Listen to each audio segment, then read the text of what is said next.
বিসমিল্লাহির রহমানির রহিম। আসসালামু আলাইকুম। আমি জান্নাত, ওয়েলকাম টু মাই চ্যানেল। কেমন আছো তোমরা সবাই? আশা করি খুব ভালো আছো। আলহামদুলিল্লাহ আমিও ভালো আছি। বন্ধুরা, আমি এখন রান্না করব এই যে হাঁস নিয়ে নিয়েছি, খুব সুন্দর করে পরিষ্কার করে ধুয়ে, দেশি হাঁস।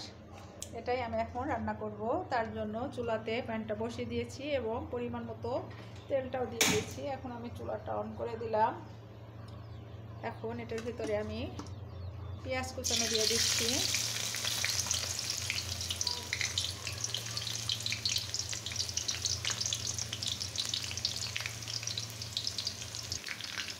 এখন সুন্দর করে পেঁয়াজটা ভেজে নেব, একদম ব্রাউন কালার করে নেব।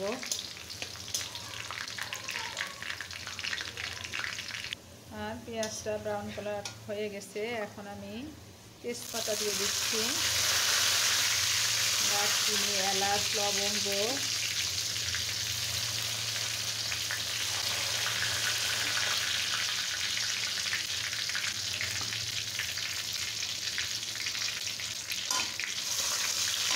সাথে কিছুটা আস্ত জিরা,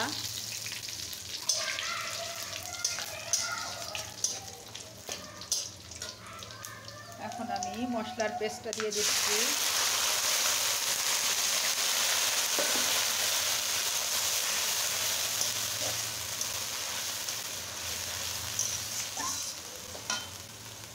এখন মশলাটা আমি খুব সুন্দর করে ভোনা ভোনা করে নেব। এখন আমি পরিমাণ মতো লাল মরিচের গুঁড়া দিয়ে দিচ্ছি, পরিমাণ মতো হলুদ গুঁড়া দিয়ে দিচ্ছি, জিরা পেস্ট দিয়েছি, ভাজা মশলা দিলাম,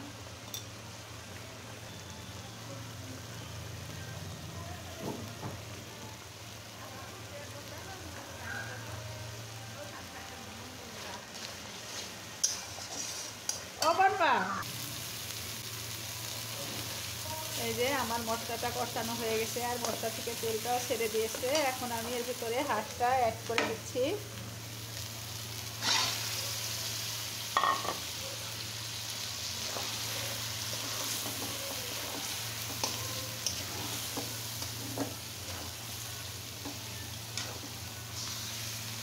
আমি এখন এই মাংসটা ঢেকে দেব 10 মিনিটের জন্য।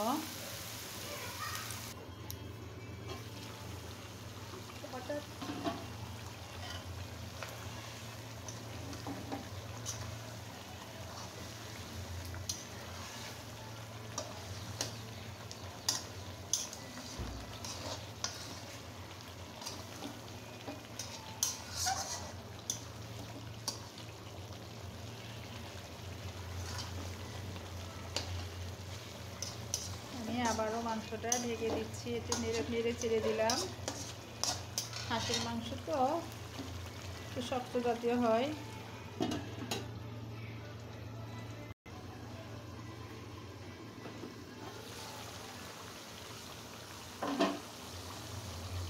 বন্ধুরা, হাঁসের মাংসটাকে যত সুন্দর মতো কষানো হবে, হাঁসের মাংসটা কিন্তু খেতে ততটাই ভালো লাগবে।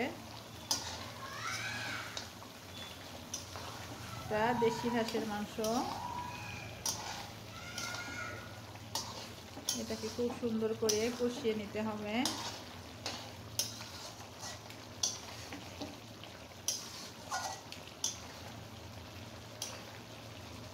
আমি এটাকে আবারও ঢেকে দিচ্ছি 5 মিনিটের জন্য।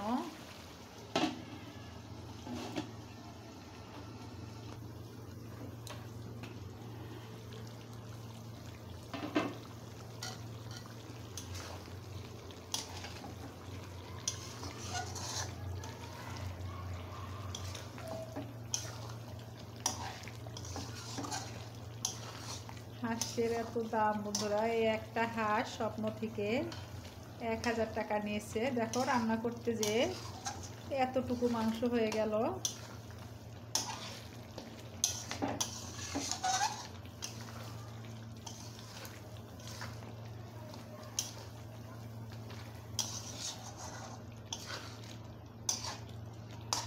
আমি এটাকে আবারও ঢেকে দিচ্ছি 5 মিনিটের জন্য, কারণ হাঁসের মাংস তো ভালো করে সিদ্ধ করা লাগবে, তা নাহলে কিন্তু খেতে ভালো লাগবে না, শক্ত লাগবে। আর এটা তো দেশি হাঁস, সেই জন্য আর একটু ভালো করে সিদ্ধ করতে হবে। আমি আবারও এটাকে ঢেকে দিচ্ছি।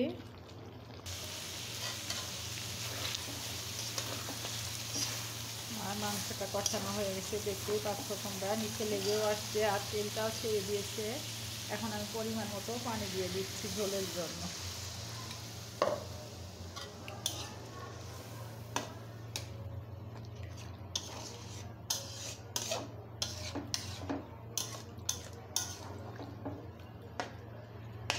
এখন আমি মাংসটাকে ঢেকে দেব। পুরা 10 মিনিটের জন্য ফুল আছে আমি এটাকে রান্না করব।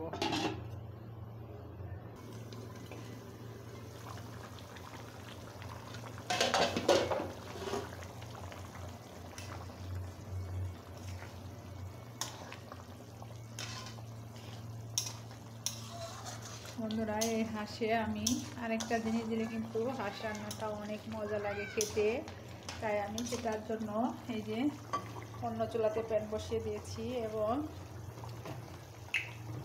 পরিমাণ মতো তেলটাও দিয়ে দিচ্ছি।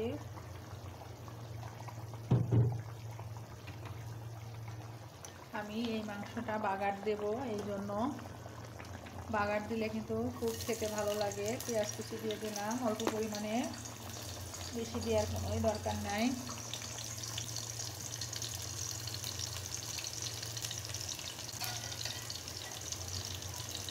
এটা আমি খুব সুন্দর করে লাল লাল করে ভেজে নেব।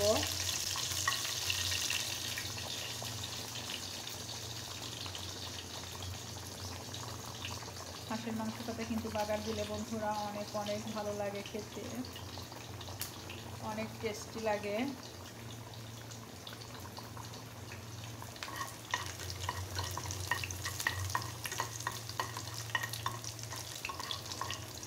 একদম ব্রাউন কালার করে ভেজে নেব পেঁয়াজটাকে।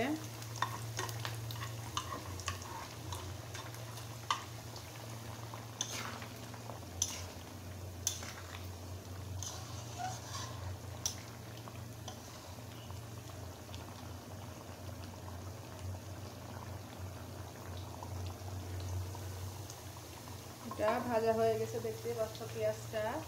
এখন আমি জিরা দিয়ে দিচ্ছি উপর থেকে 1 চামচ পরিমাণ।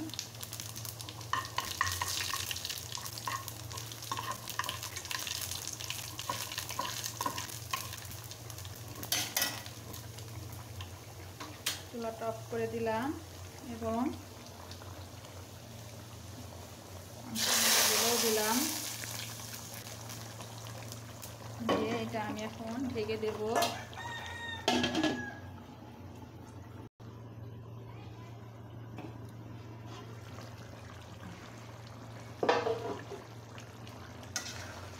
বন্ধুরা, আমার হাঁস রান্নাটা হয়ে গেছে, দেখতেই পাচ্ছ কতটা সুন্দর লাগছে, মাশাআল্লাহ।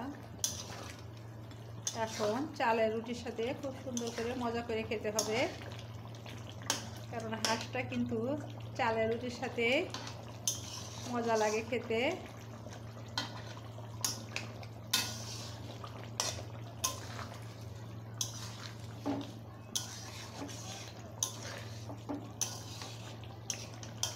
আমি এখন তোমাদের পরিবেশন করে দেখাচ্ছি। আমি কিন্তু হাঁসটাতে বাগার দিয়েছি বন্ধুরা। বাগার দিলে কিন্তু হাঁসের মাংসটা খেতে খুব ভালো লাগে, মাশাআল্লাহ। হাঁসে একটু চামড়া থাকলে অবশ্য ভালো হয়, ভালো লাগে, কিন্তু এটা তো স্বপ্ন থেকে কেনা, এই জন্য চামড়া ওরা ফেলে দিয়েছে, এর জন্য এমন আর কি। দেখ, আমি এখন তোমাদের পরিবেশন করে দেখাচ্ছি।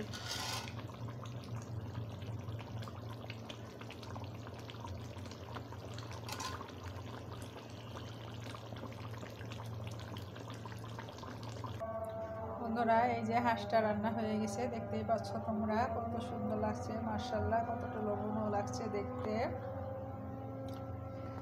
আমার হাঁস রান্না, বাগার দিয়া হাঁস রান্না। বন্ধুরা, আমার ভিডিও যদি তোমাদের ভালো লেগে থাকে অবশ্যই লাইক কমেন্ট শেয়ার করে দিও, আর পাশে থাকা বেল আইকনটা অবশ্যই প্রেস করে দিও। তাহলে কি হবে, নিত্য নতুন ভিডিও যখনই আপলোড করবো আমি সাথে সাথে নোটিফিকেশন চলে যাবে তোমাদের কাছে। সবাই ভালো থাকো, সুস্থ থাকো। আসসালামু আলাইকুম, আল্লাহ হাফেজ।